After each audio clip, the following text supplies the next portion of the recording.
Really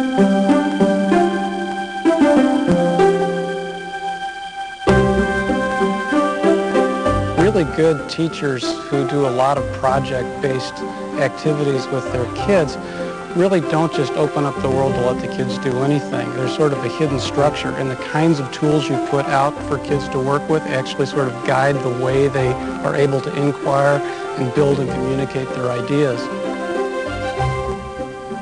What we imagine for the future is sort of a workspace or desktop where teachers can just choose all the different tools they want, drop them into place, go to work, and the software takes care of all of the integrations. The kinds of tools we're looking at and developing are ones that allow you to create learning environments, do your own publishing, build things that are in fact are useful not only at the moment, but can potentially be useful to the colleagues in your district and beyond. Peter? Hi. Hi. Listen, I am totally stumped. I have this great unit on growth and nature, but I'm having a heck of a time really driving the point home. What are you looking for exactly? Well, I've got some great observation experiments, and I've got some great background material on cell growth, but... You're just not sure how to open the lesson. Yes, that's it. That's exactly it. That's my problem. You're in luck. I came across some really good time-lapse stuff last week. Worked great with my kids. Here, I'll send you Cyberlink. They've got a whole series of shots like, well, like this one.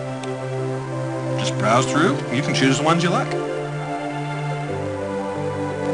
This is perfect. Thank you so much, Peter. Listen, I'll see you next week at the district meeting. I'll be there. See ya.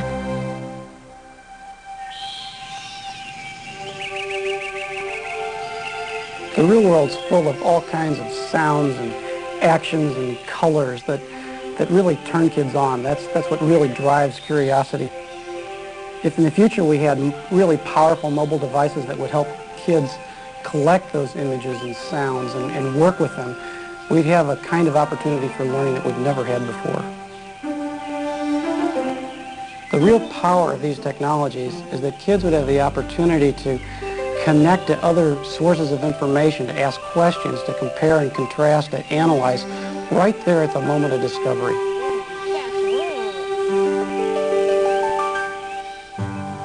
When kids get back to the classroom, they'll be able to share their experiences through powerful multimedia presentations that really capture the dynamics of the experience they had in the field. They can get their ideas together on their own personal desktops, but then distribute their work anywhere in the school or even to remote locations. You know, with a little editing, I could use this footage in our diorama here at the park.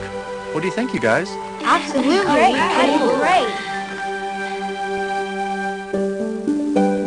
When we had a very small information space, it was practical to think about people going through and indexing at least what they thought were the big ideas and the key concepts. Now, where the information space is literally global and includes not just text but images and sounds, the models we've used in the past to do our searches simply aren't adequate. So the notion is to develop tools that make it easier and easier to navigate with purpose through that sea of information. Tools that are smart enough, intelligent enough to be sensitive to context. There's work being done with intelligent agents that look at the kind of materials that you find and personally value, analyzing them, and then going off, sometimes for hours and hours at a time, paring down the thousands of potentially relevant pieces of information to the few high-quality ones that you really want to spend your time on. O dear Father, it is thy business that I go about.